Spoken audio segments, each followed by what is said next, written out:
I worked 3 jobs while helping sister pay for education only to hear her say it's not enough. I got angry and went to my parents and shocked them by saying I would not pay. At 26, I was already carrying more weight than most people my age. I had no choice, I was the workhorse of the family. My parents had always been the type to do the bare minimum. No savings, no goals. They didn't make much money, but they didn't spend much either. They coasted through life and somehow expected the universe to take care of them. But life doesn't work that way. I learned early on that if I wanted something in life, I had to work for it. And I did. I worked 3 jobs: mornings unloading trucks at a warehouse, nights bartending, and weekends working event security. It wasn't glamorous, but it paid the bills and gave me hope that someday I could build a decent future for myself. Maybe buy a house, take a vacation, or even quit one of these jobs and catch my breath. But dreams don't hold up so well when your family is leaning on you. My sister Jessica was 4 years younger than me and, let's face it, the golden child. She was spoiled from the beginning. Our parents doted on her like she was royalty, while I was expected to toughen up and take care of things. When Jessica announced that she wanted to go to college, it was this huge moment. She talked about studying business and becoming a corporate lawyer. At first, I admired her ambition. She had big dreams, and I wanted to support her. She said she would apply for scholarships and work-study programs. I helped her research schools and fill out financial aid forms with her. I felt like a supportive big brother. Then things started to change. The scholarships didn't pan out, the work-study jobs never materialized, and suddenly it was up to me to make her dreams come true. "Tom, I'm going to need some help," she said one night. "College is so expensive. You know that."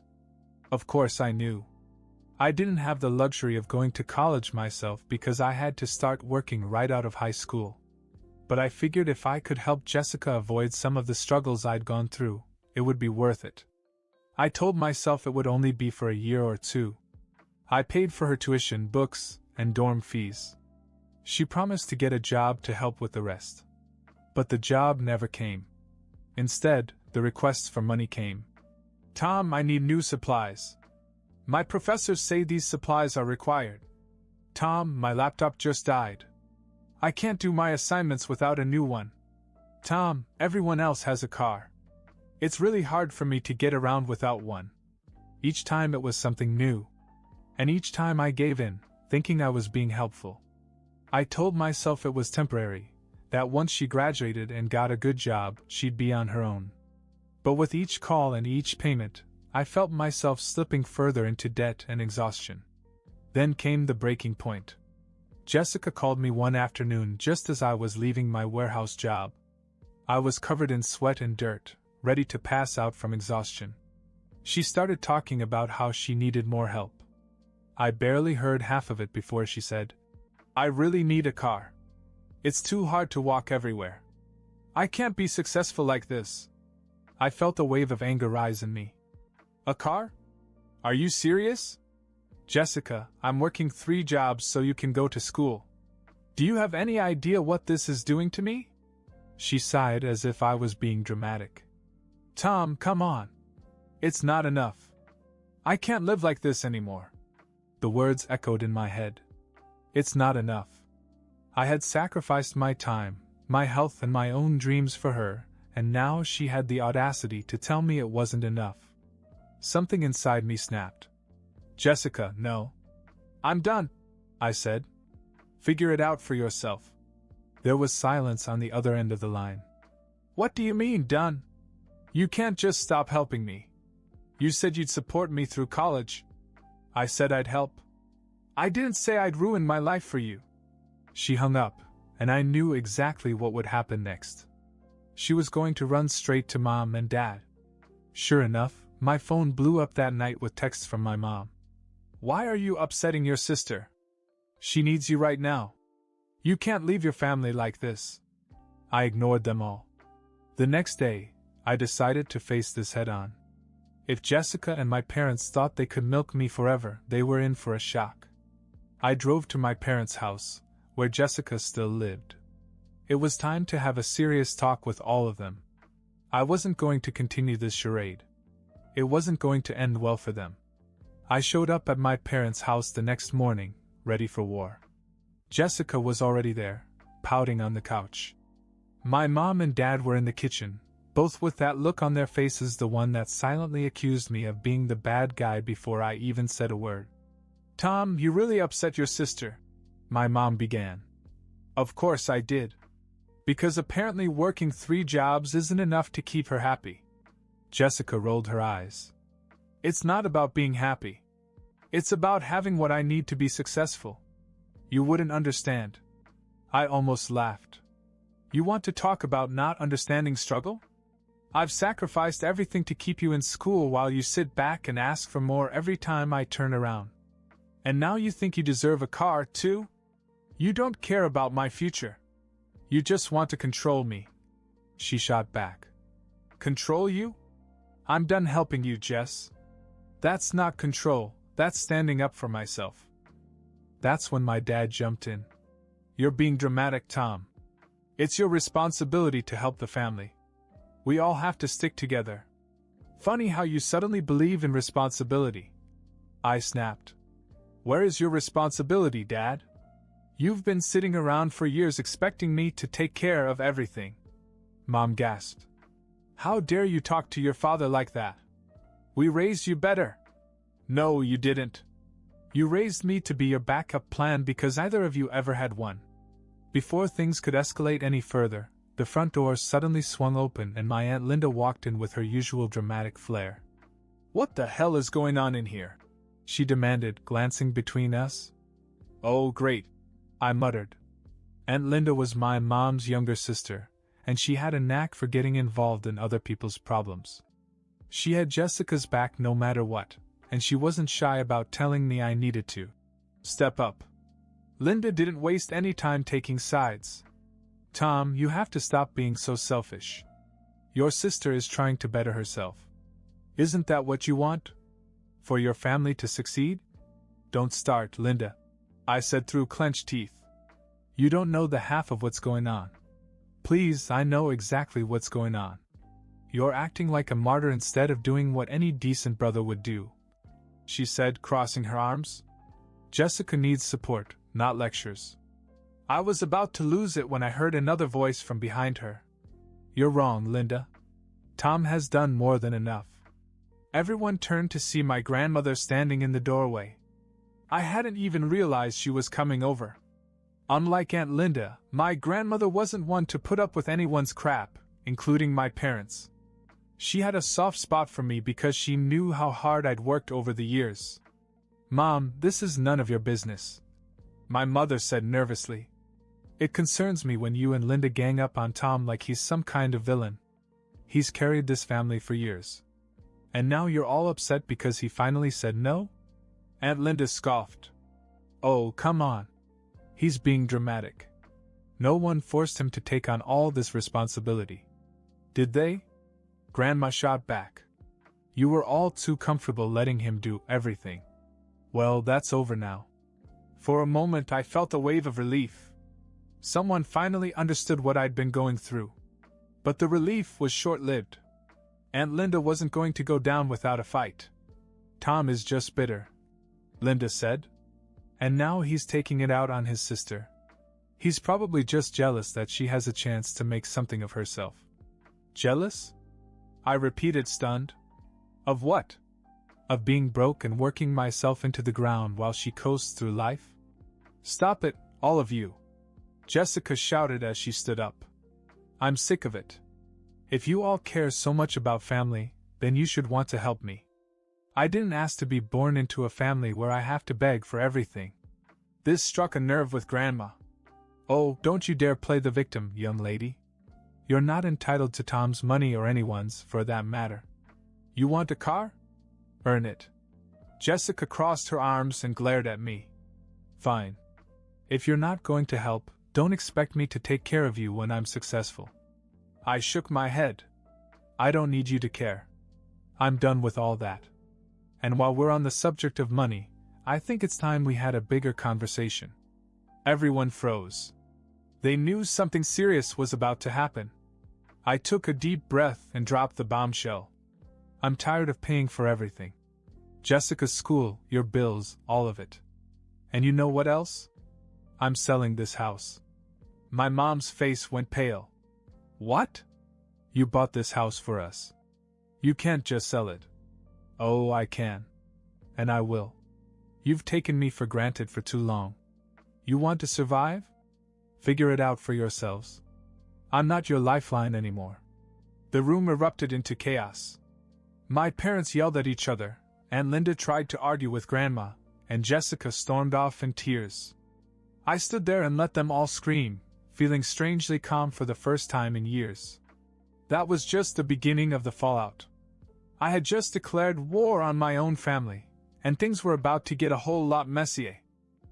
After I dropped the bomb about selling the house, the shouting match went on for a while. Finally, I walked out. Let them yell at each other, I was done. The house wasn't even paid for. I was still making payments on it because I thought it would give my parents some stability. Funny how that worked out. A few days later, the calls and texts started up again. Mom wanted to talk things out. Dad sent me a long message about how disappointed he was in me. Jessica, of course, was silent, probably still sulking. Aunt Linda left me a message saying I was heartless and asking how I could sleep at night knowing I was destroying my family. The only person who didn't harass me was Grandma. She'd called me once just to check in, and I appreciated it. I began to think the storm would eventually die down. I was wrong. It got worse. One night, after I finished my bartending shift, I walked to my car in the parking lot. It was dark and the lot was mostly empty. As I unlocked the door, a man stepped out from behind a nearby SUV. He was in his late 30s, maybe early 40s, dressed in jeans and a leather jacket. I immediately tensed up. "You Tom?" he asked. "Yeah. Who's asking?" He grinned and crossed his arms. "Heard you were having some family problems. Thought I might be able to help." The guy's tone and body language screamed trouble. I didn't know who he was or what he wanted, but I wasn't in the mood for games. "I don't need any help," I said, opening my car door. "Maybe not the kind you're thinking of," he replied casually. "But someone in your family contacted me. Said you were giving them a hard time. Offered me a little something to persuade you to change your mind." I froze. "What the hell? You're kidding," I said, hoping this was some kind of weird prank. "Do I look like I'm joking?" he asked, raising an eyebrow. "Look, I'm not here to hurt you, okay? I'm just here to talk. But if you keep pushing your family the way you have been, things might escalate." "Who sent you?" I demanded, my heart racing. He didn't answer. Instead, he gave me a knowing look and said, "Let's just say not everyone is happy with the way you're handling things. You've got two choices. Either you back off, or things are going to get ugly for you. And trust me, you don't want that." I stared at him, trying to process what had just happened. Someone in my family, my own family, had gone so far as to hire this guy to intimidate me. I had a pretty good idea who it was, too. Aunt Linda had always been the type to take things too far. "I'm not afraid of you," I finally said, keeping my voice calm. "You should be afraid of how far your own people are willing to go," he replied. Then he turned and walked away, disappearing into the shadows. I sat in my car for a long time after that, trying to calm down. This wasn't just a family drama anymore. It had crossed the line into something darker, something I hadn't expected. The next day I called my grandmother and told her what had happened. She wasn't surprised. "It's Linda, isn't it?" I asked. Grandma sighed. "I wouldn't put it past her. She's always been a snake when it comes to getting her way. But listen to me, Tom. Don't let her intimidate you. You have every right to live your life. They've been using you for too long. I know, but this is crazy. I can't believe anyone in my family would go this far." "Believe it," she said. "People can do ugly things when money is involved. You have to be careful. And don't worry, I'll take care of Linda." True to her word, Grandma confronted Linda later that day. Of course, Linda denied everything, but I wasn't buying it. The family rift grew even deeper after that. Grandma stood firmly in my corner, while Linda and my parents dug in on the other side. Jessica barely spoke to me. I thought about going to the police, but what would I say? Some random guy threatened me because my family didn't like that I wasn't supporting them anymore? It wasn't exactly hard evidence. Instead, I started taking precautions. I changed my routines, avoided coming home late, and made sure my phone was always charged. But it wasn't over. It was just getting started. For a few days it was quiet. No more weird guys waiting in parking lots, no more threatening messages. I figured Grandma must have scared Aunt Linda into backing off. But of course, with my family, quiet never lasted long. It started with Jessica. Out of nowhere, she texted me and said she wanted to talk. I wasn't in the mood, but curiosity got the better of me. We met at a coffee shop near campus, where she was still taking classes. She looked different, more serious, maybe even nervous, which was not like her. "Hey," I said, sitting across from her. "What's this about?" She stirred her coffee for a moment before answering. "I have to apologize." I almost choked on my drink. "Jessica? Apologize?" "I talked to Gran," she continued. "She made me realize that I've been a bit of a brat." "A bit?" I raised an eyebrow. "Okay, more than a little," she admitted with a sigh. "I've been thinking about everything you've done for me. I know I've taken advantage of you. I'm sorry." I didn't know how to respond. For years, I'd been the one keeping her afloat, and now, after all the drama, she was suddenly having a change of heart? It felt wrong. "Why now?" I asked. "Because things are getting out of hand," she said quietly. "I heard Aunt Linda talking to Mom. They were talking about lawyers and how they might fight you for the house." I stared at her. "They're kidding me. They actually want to take me to court?" She nodded.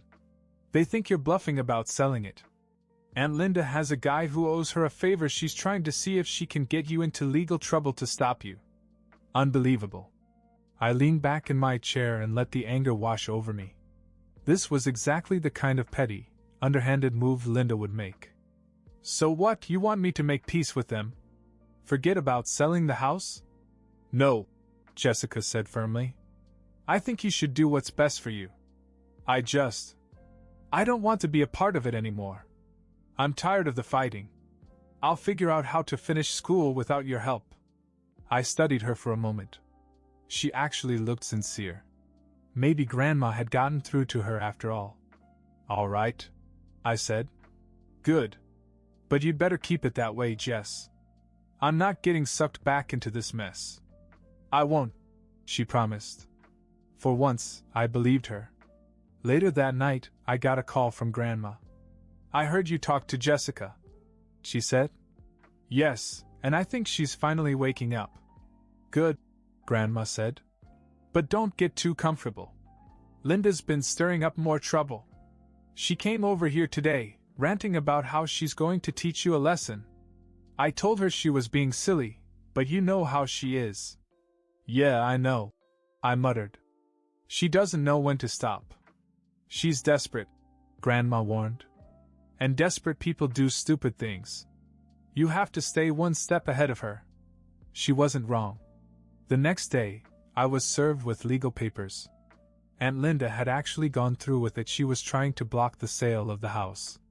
The lawsuit was flimsy, based on some nonsense about family rights, but it was still going to cost me time and money to fight it. I called my lawyer, a guy named Eric who'd helped me with some financial stuff before. He laughed when I told him about the case. "This is ridiculous," he said. "They don't have a leg to stand on. We'll get it thrown out, but it might take a few weeks." "Great," I said sarcastically. "Just what I needed." Over the next few weeks, things went from annoying to downright hostile. Aunt Linda started spreading rumors about me to the rest of the extended family. I got calls from cousins and distant relatives all asking what the hell was going on. According to Linda, I was trying to throw my parents out on the street because I was greedy and bitter. Grandma tried to do damage control, but the gossip spread like wildfire. Suddenly I was the black sheep of the family.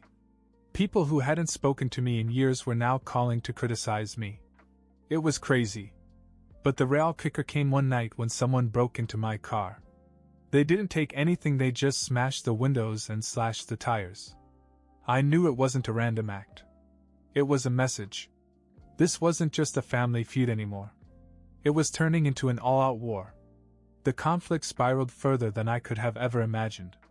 After the lawsuit was dismissed, it didn't even make it past the first hearing. Aunt Linda lost her mind. She doubled down on the smear campaign, telling anyone who'd listen that I was a monster. Even people I thought might be on my side turned their backs. Family tensions boiled over. Grandma tried to rally support for me, but there were too many people who either believed Linda's lies or didn't want to get involved. Jessica stayed out of the fight, at least for a while.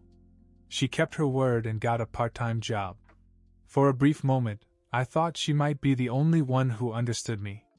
But then Linda and my parents got to her. I heard through the grapevine that they gave her a hard guilt trip. Eventually she gave in and distanced herself from me. I got a text from her one night that said, "I'm sorry, Tom. I just can't take the pressure anymore. Maybe things will calm down after a while. Take care of yourself." That was the last I heard from her. As for my parents, they never forgave me for trying to sell the house. After the court ruled in my favor, I went ahead with the sale. I offered them money from the proceeds so they could find a new place to live, but they refused out of sheer spite.